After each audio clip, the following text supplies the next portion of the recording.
할렐루야. 오늘도 수요예배 오신 분들 환영합니다. 우리 함께 292장 찬송가 292장 찬양하시겠습니다. 박수 치면서 우리 기쁜 마음으로 하나님께 예배하겠습니다.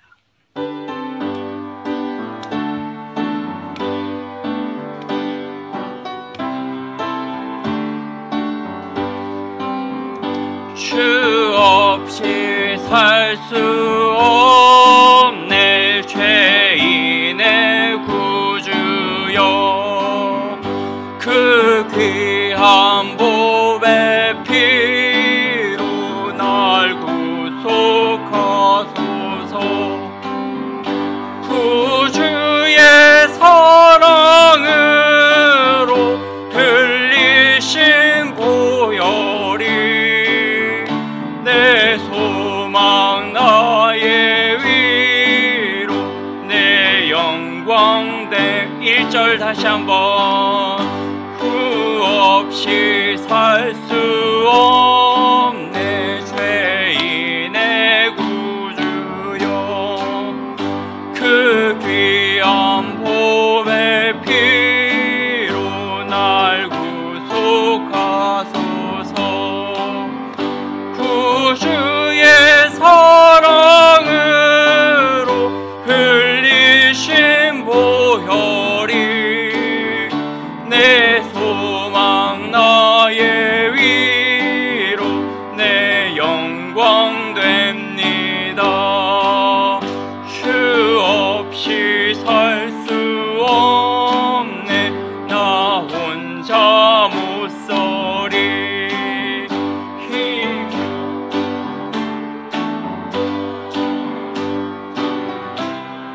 없도다 내 주는 나의 생명 또 나의 힘이라.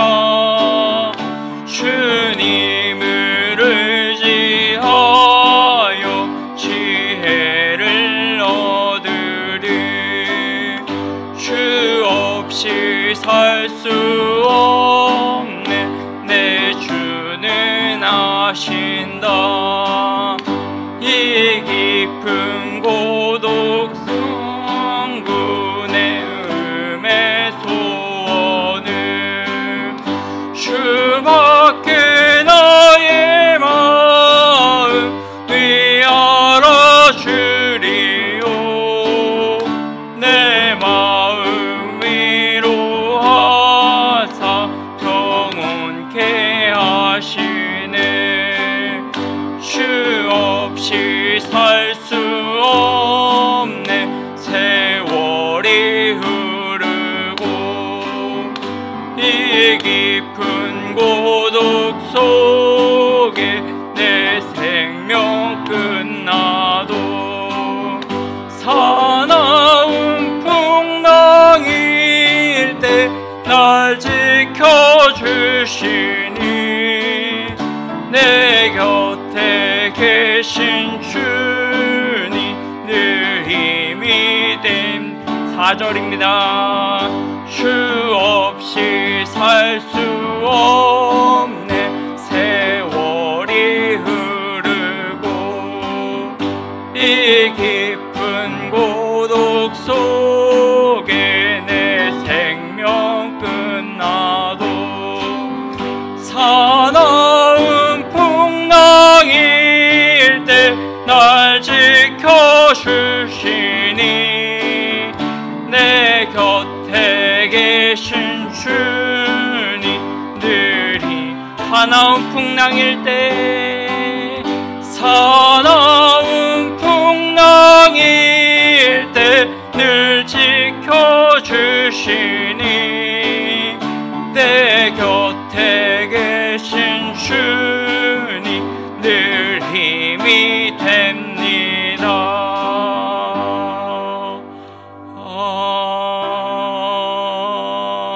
아멘. 주 없이 살 수 없는 우리들임을 고백하십니까? 네. 시간 우리 309장 목마른 내용, 정말 이 시간 갈급한 마음으로 주의 전에 나왔을 줄로 믿습니다. 그 기도를 들으시고 정말 이 시간에 은혜의 단비를, 은혜의 소낙비를 내려달라고 우리 기대하는 마음으로 목마른 내용은 309장 찬양하시고 함께 기도하도록 하겠습니다.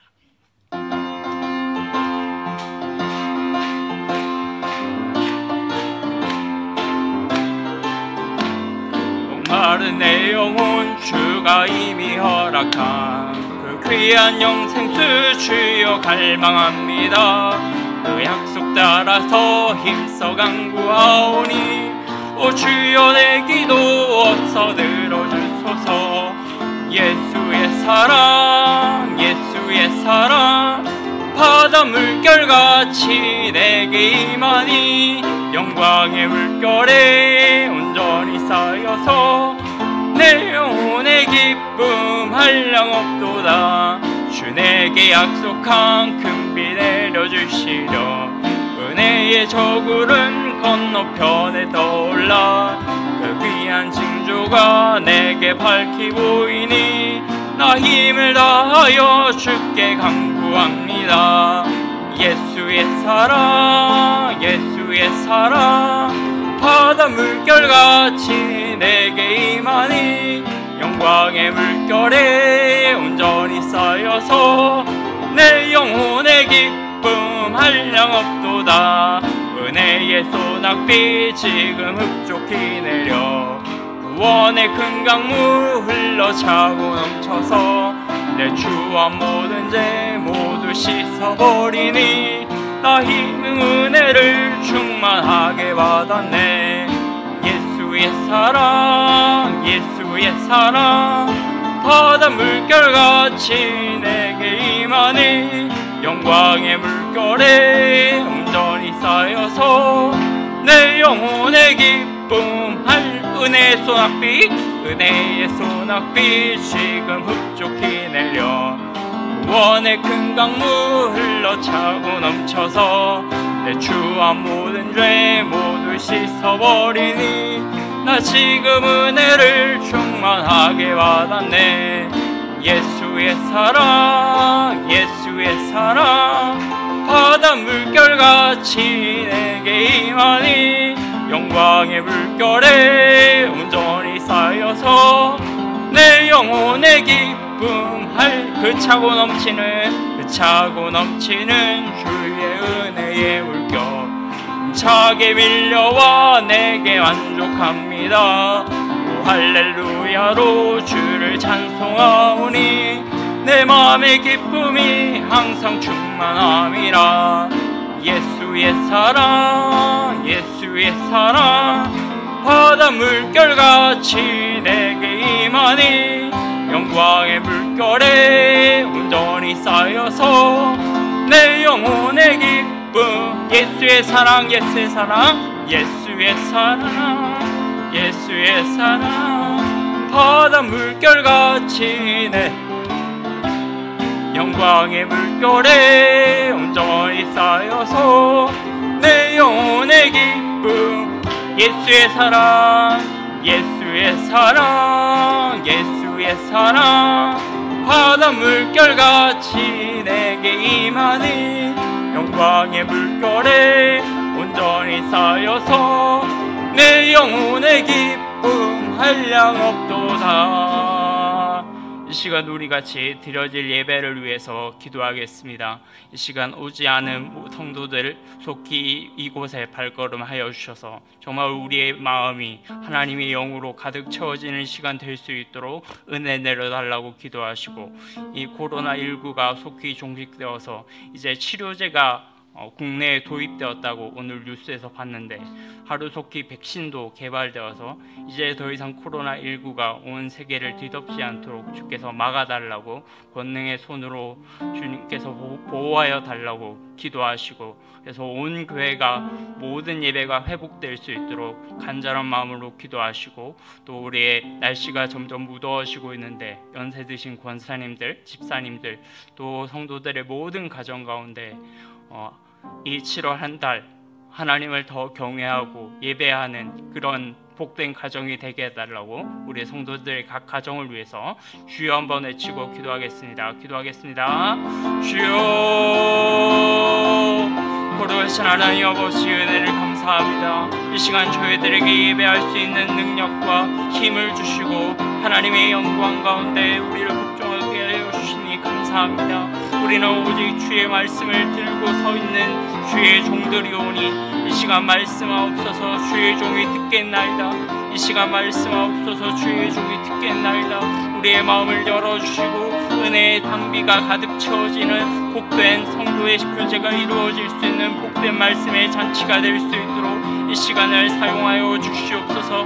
하나님, 갈급한 마음을 안고 나온 모든 성도들을 위로하여 주시고 또 육신의 고통으로, 육신의 병마로, 정신적인 질병으로, 또 여러 가지 가정의 환란으로 인하여, 말 못할 사정으로 인하여 울부짖으며 기도하는, 흐느끼며 기도하는 성도들의 기도 소리를 들으시고 이 시간 아버지 깨끗하게 치유함 받을 수 있는 역사 일어날 수 있도록 주께서 은혜 베풀어 주시옵소서. 하나님 아버지, 이제 이 코로나19 사태가 점점 장기화되고 있습니다.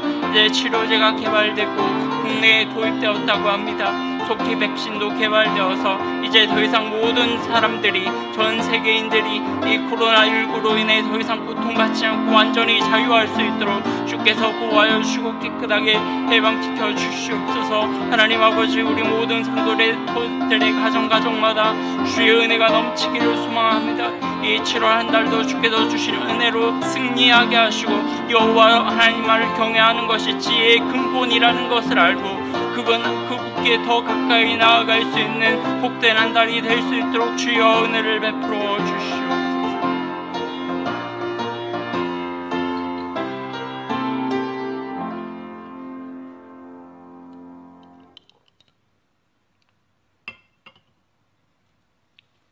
하나님의 말씀 같이 찾겠습니다. 창세기 49장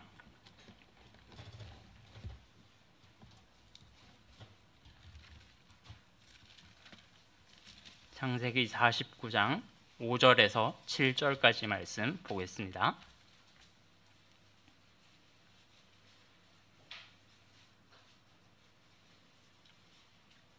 창세기 49장 5절에서 7절까지 구약성경 78페이지 같이 우리 한 목소리로 합독하겠습니다. 시작.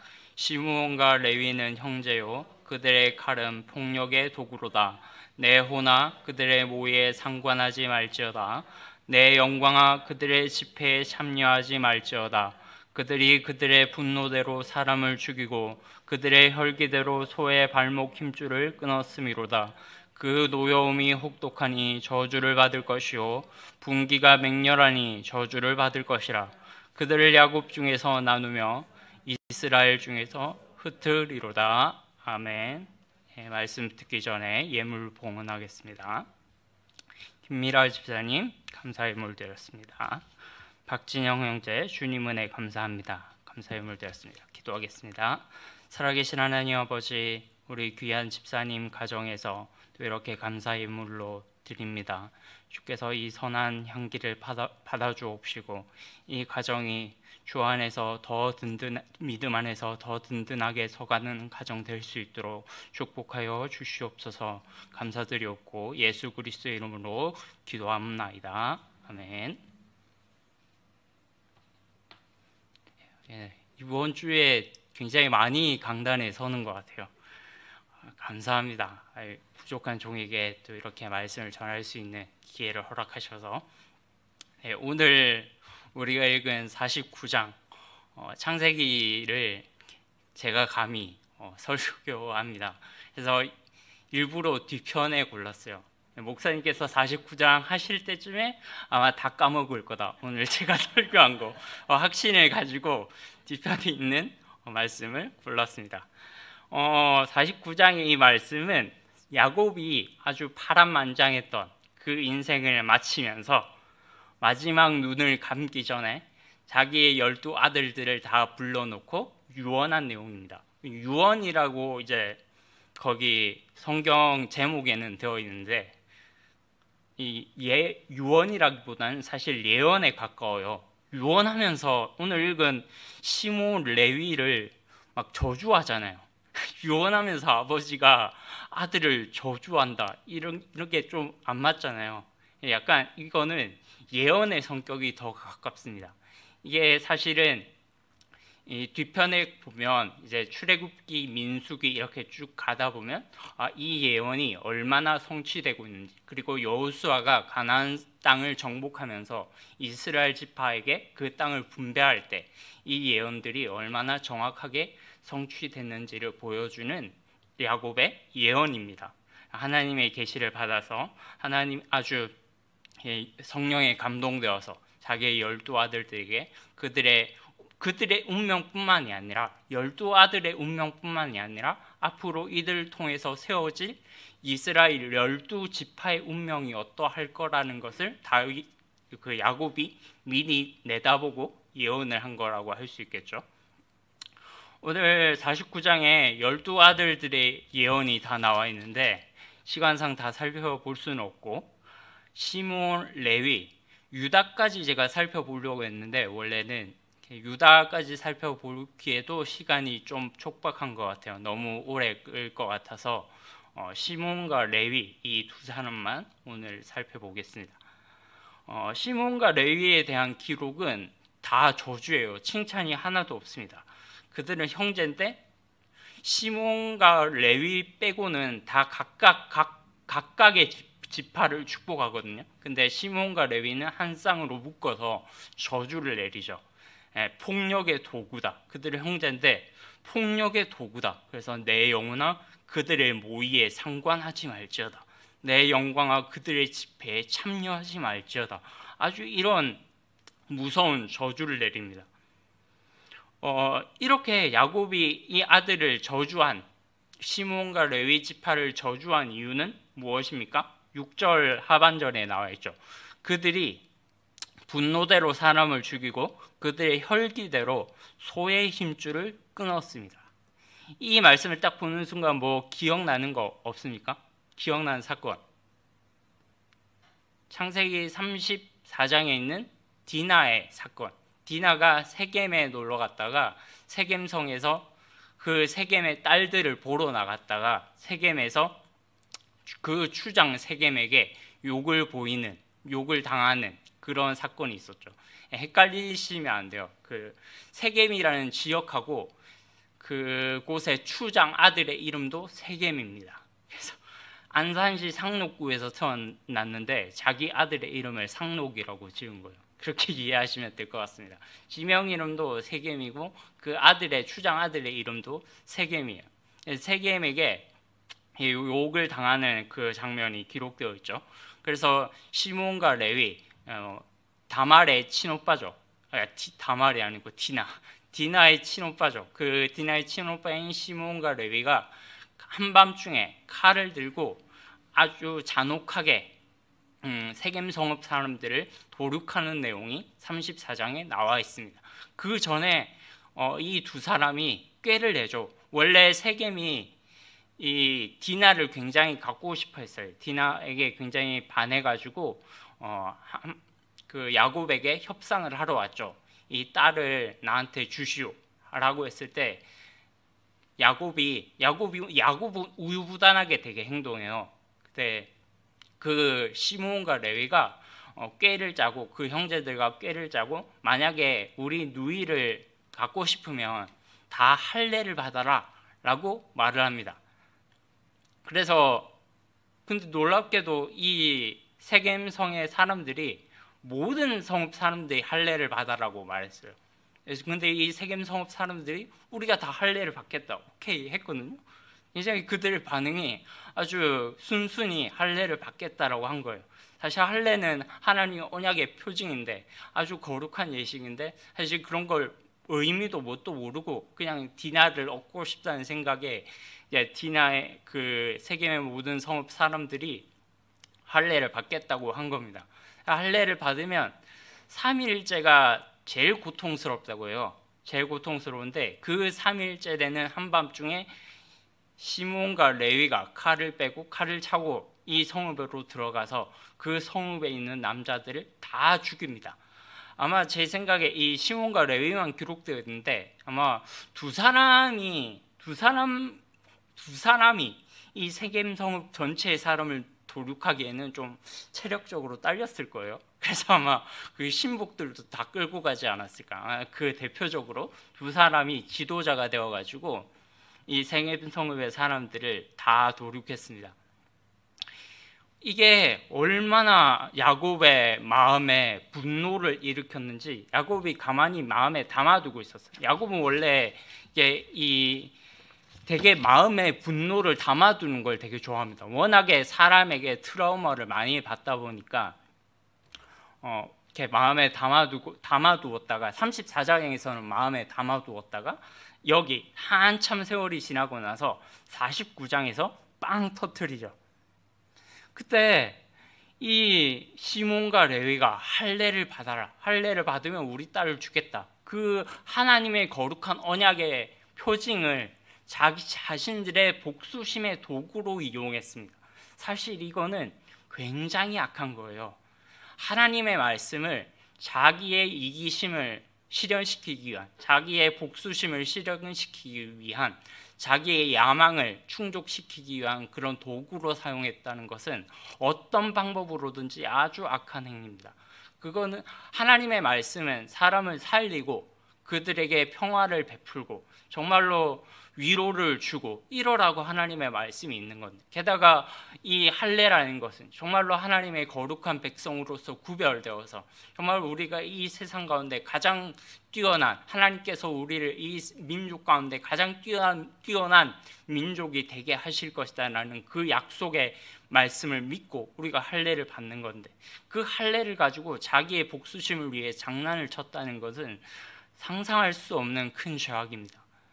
오늘날에도 이런 사람들이 얼마나 많은지 몰라요. 하나님의 말씀을 가지고 자기의 욕망을 충족시키기 위해서, 자기의 이기심을 발현시키기 위해서 이 말씀을 끌어다가 사용하는 경우가 얼마나 많은지 모릅니다. 성경을 읽을 때 목회자라고 해서 예외는 아니죠. 성경을 읽었는데, 본문을 읽었는데 본문에 대한 얘기는 하나도 안 해요. 기껏 해봤자 한 30분 설교하는데 5분 정도 얘기하면 많이 얘기하는 거예요. 그 외에 25분 이상을 정말 하나마나 한 얘기, 뭐 이런 얘기해서 죄송합니다. 그때 이런 말씀이 나왔으니까 얘기를 하자면, 정말로 하나마나 한 얘기, 그냥 우리가 TV 틀면 그냥 뭐 TV는 사랑을 싣고 뭐 예능 프로그램 이런 데에서 나올 법한 그런 얘기들을 딱 들어보면 정말로 설교 준비 하나도 안 했구나 라는 게 티가 팍팍 날 정도로 얼마나 이 하나님의 말씀을 가지고 그런 게 다 장난치는 거예요.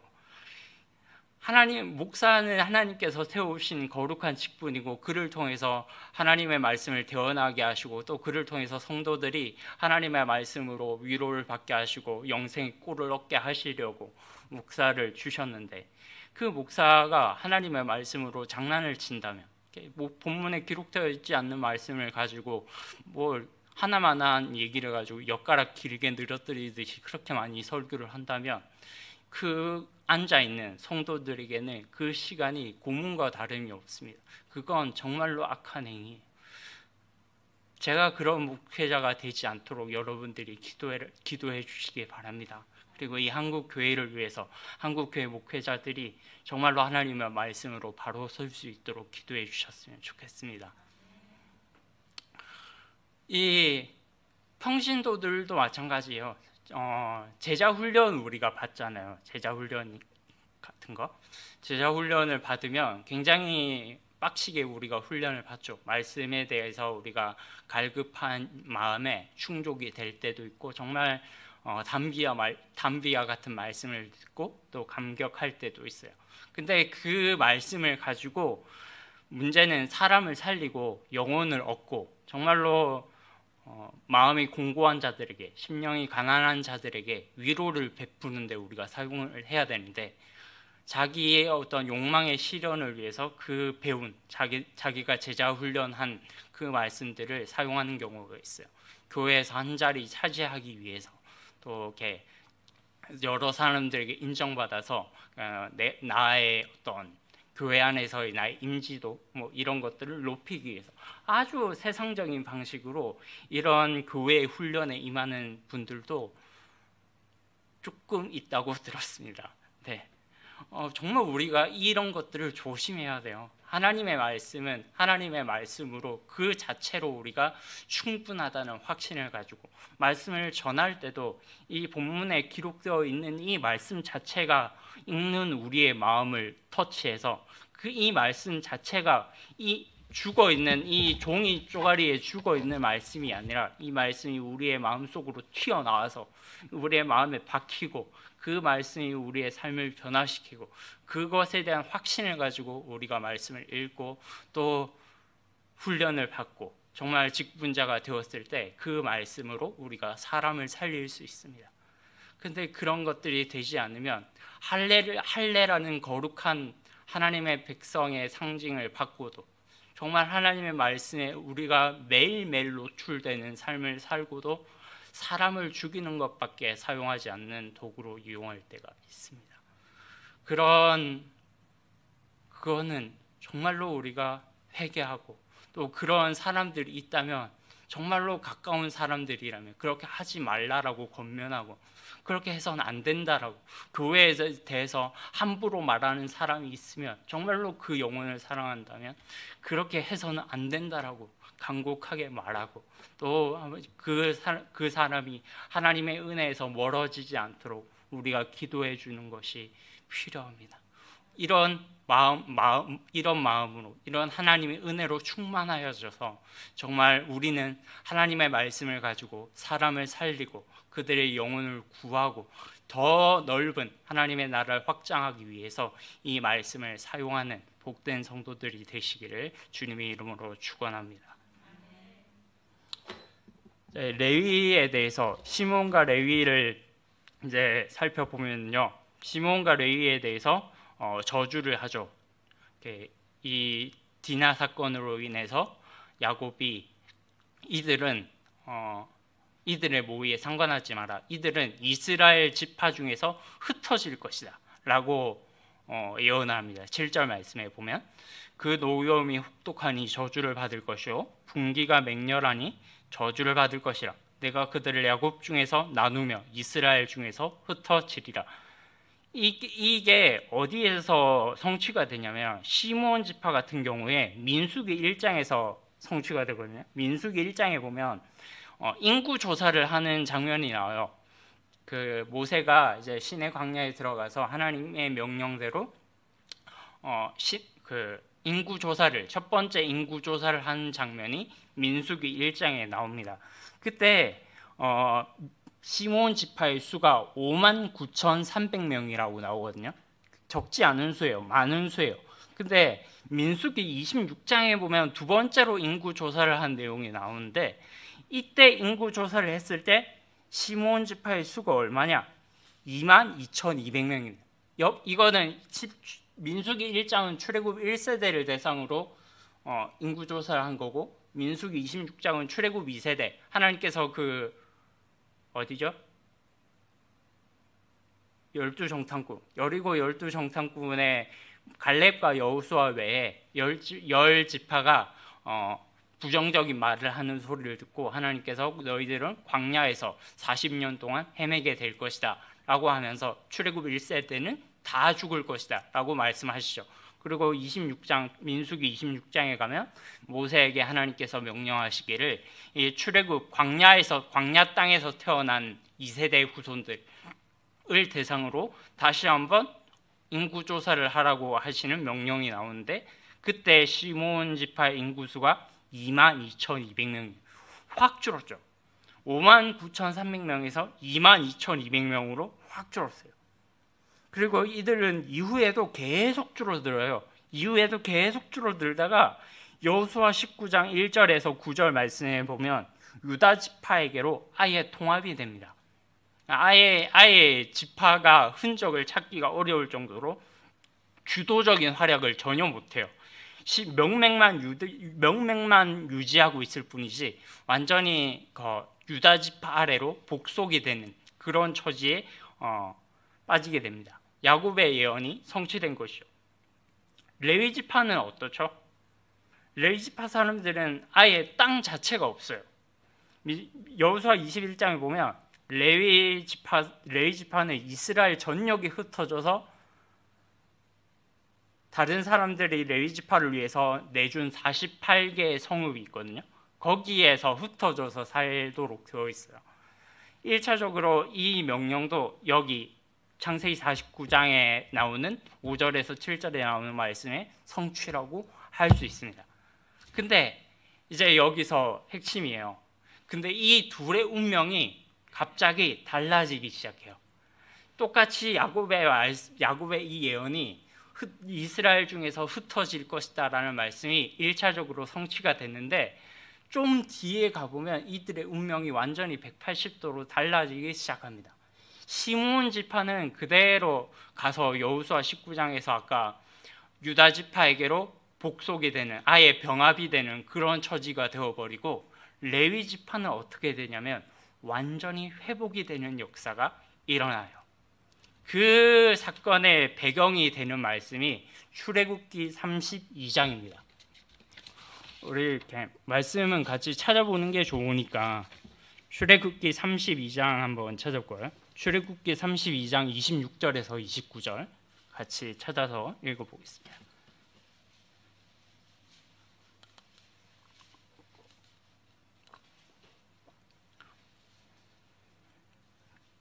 출애굽기 32장 26절에서 29절, 한 절씩 교독할까요? 제가 26절 읽겠습니다.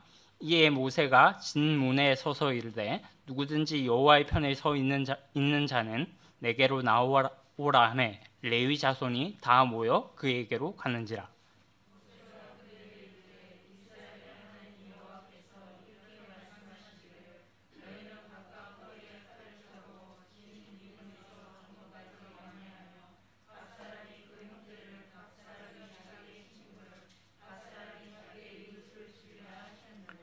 레위 자손이 모세의 말대로 행하매 이날에 백성 중에 3,000명 가량이 죽임을 당하니라. 모세가 이르되 각 사람이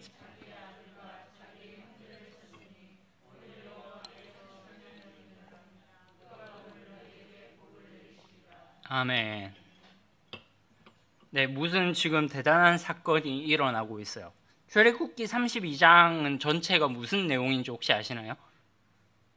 이스라엘 역사상 최악의 사건, 금송아지 숭배 사건이 일어났던 기록된 장면이 바로 출애굽기 32장입니다. 그때 하나님께서 너무 분노하셔갖고 모세에게 이 광야에서 다 죽을 거다, 진짜 내가 다 쓸어버리겠다, 너무 분노하셔가지고 하나님께서 완전히 그 우상을, 송아지 우상을 만들고 거기에서 춤추고 기뻐하며 노래 부르고 있는 거예요. 그리고 그걸 주도해 준 사람이 모세의 형 아론이요. 아론. 백성은 무지하다고 해서 그럴 수 있겠지만 무지하다고 하는 말도 변명이죠. 얼마나 큰 은혜로 광야길을 인도하셨는지 그 백성들도 60만 명이 300만 명 이상이 똑똑히 봤는데 그 백성들도 무지하다고 하는 말도 변명이에요. 근데 아론조차도 모세의 형인 아론조차도 그 백성의 요구를 들어줍니다. 그 백성의 요구를 들어줘서 너의 금가락지와 금고리를 다 빼서 내게로 가져오라. 내가 너희들이 원하는 송아지를 만들어주겠다. 너희들이, 그리고 뭐라고 말합니까? 이 송아지가 너희를 애굽 땅에서 인도하여 낸 신이다 라는 어처구니 없는 막말을 하죠. 그때 백성들이 진짜로 그 하나님의 말씀, 그 말을 듣고 기뻐 뛰며 노래를 부르며 정말 이 송아지가 하나님 애굽 땅에서 우리를 건져내 주신 신이다 라는 생각으로 기뻐하게 됩니다. 그때 하나님께서 너무 분노하셔서 다 죽여버리려고 하셨는데 모세의 중보 기도로 겨우 살아남게 되죠. 그때 모세가 이제 시내산에서 그때 율법을 받고 있었거든요. 율법을 받고 이제 내려가다 보니까 모세도 너무 열이 받는 거예요. 막상 기도하고 내려왔는데 백성들을 용서해달라고 막상 기도하고 내려왔는데 모세도 너무 열이 받는 거예요. 그 하는 짓이 완전히 춤추고 노래 부르고 그렇게 박수치고 놀고 있으니까 하나님께서 직접 써주신 돌판을 그 산 아래로 던져서 깨트려 버립니다. 그리고 백성들에게 이거 다 마시라, 이거 너네들이 다 마셔라 라고 말할 정도로 아주 분노를 표출하죠. 그래도 분노가 안 가셔가지고 오늘 이 출애굽기 32장 26절에서 29절의 말씀을 명령을 하기 시작합니다. 집 문에 서서 누구든지 아직 여호와의 편에 서 있는 자들이 있다면 나와서 너희의 형제 자매를 칼로 쳐라. 얼마나 무서운 명령인지.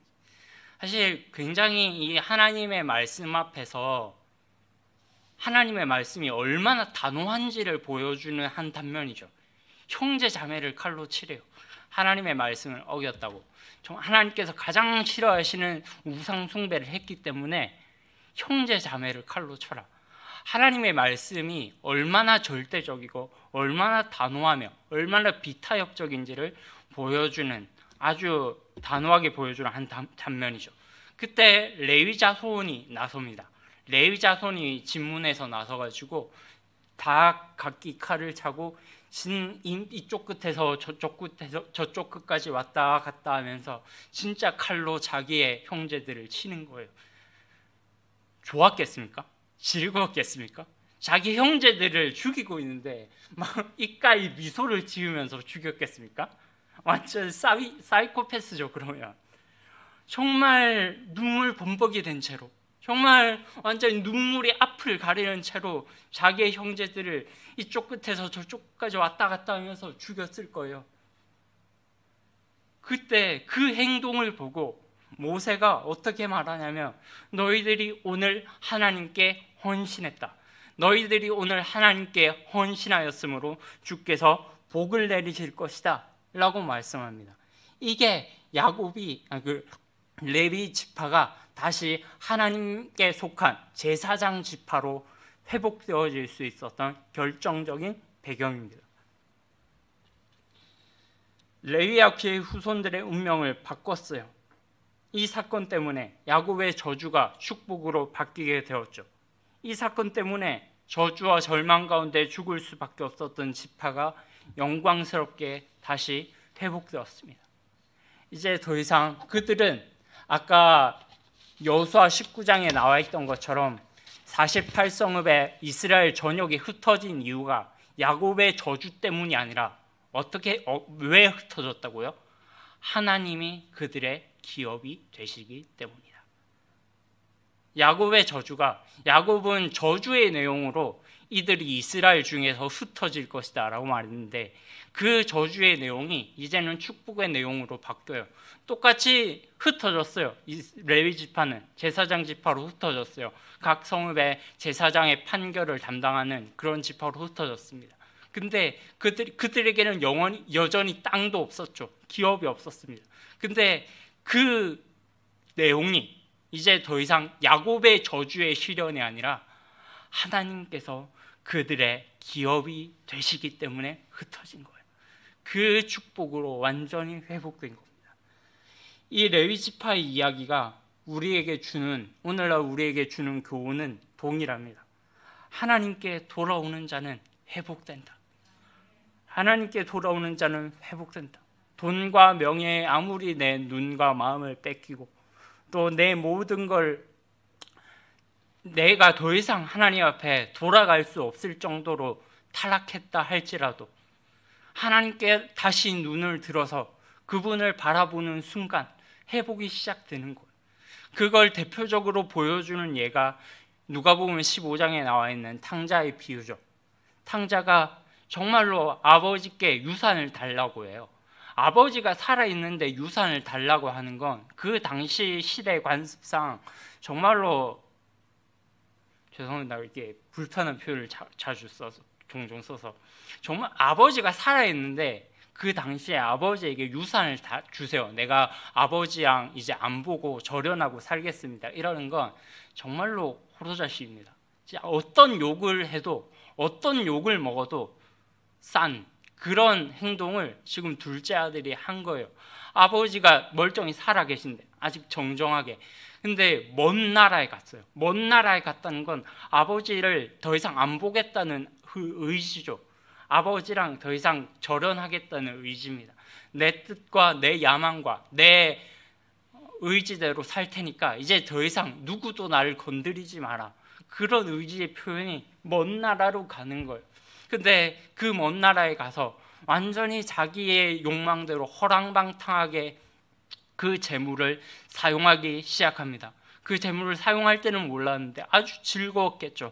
이제 내 세상이 왔구나. 이제 나를 간섭하는 사람이 아무도 없어. 아, 행복해. 하나님, 아, 이렇게 나에게 자유가 주어지. 진작 떠날 걸. 이렇게 하면서 막 기쁨의 노래를 불렀을 거예요.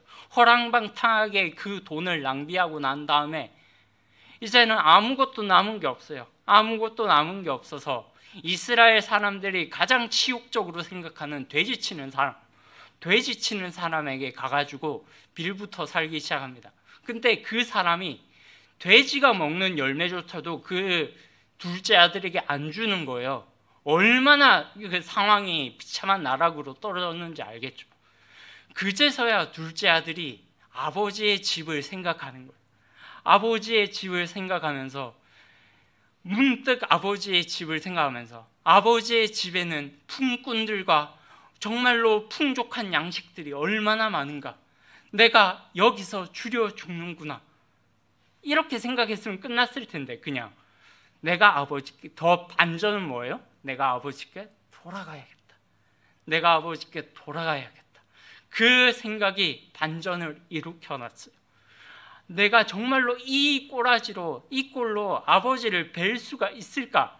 그 면목이 없어서 둘째 아들은 나름대로 생각을 했어요. 내가 아버지를 만나면 더 이상 아버지 나를 아들로 여기지 말고 그냥 품꾼의 하나로 보세요 라고 말해야지 라고 생각을 했어요. 그 생각을 하고 터벅터벅 걸어갔습니다.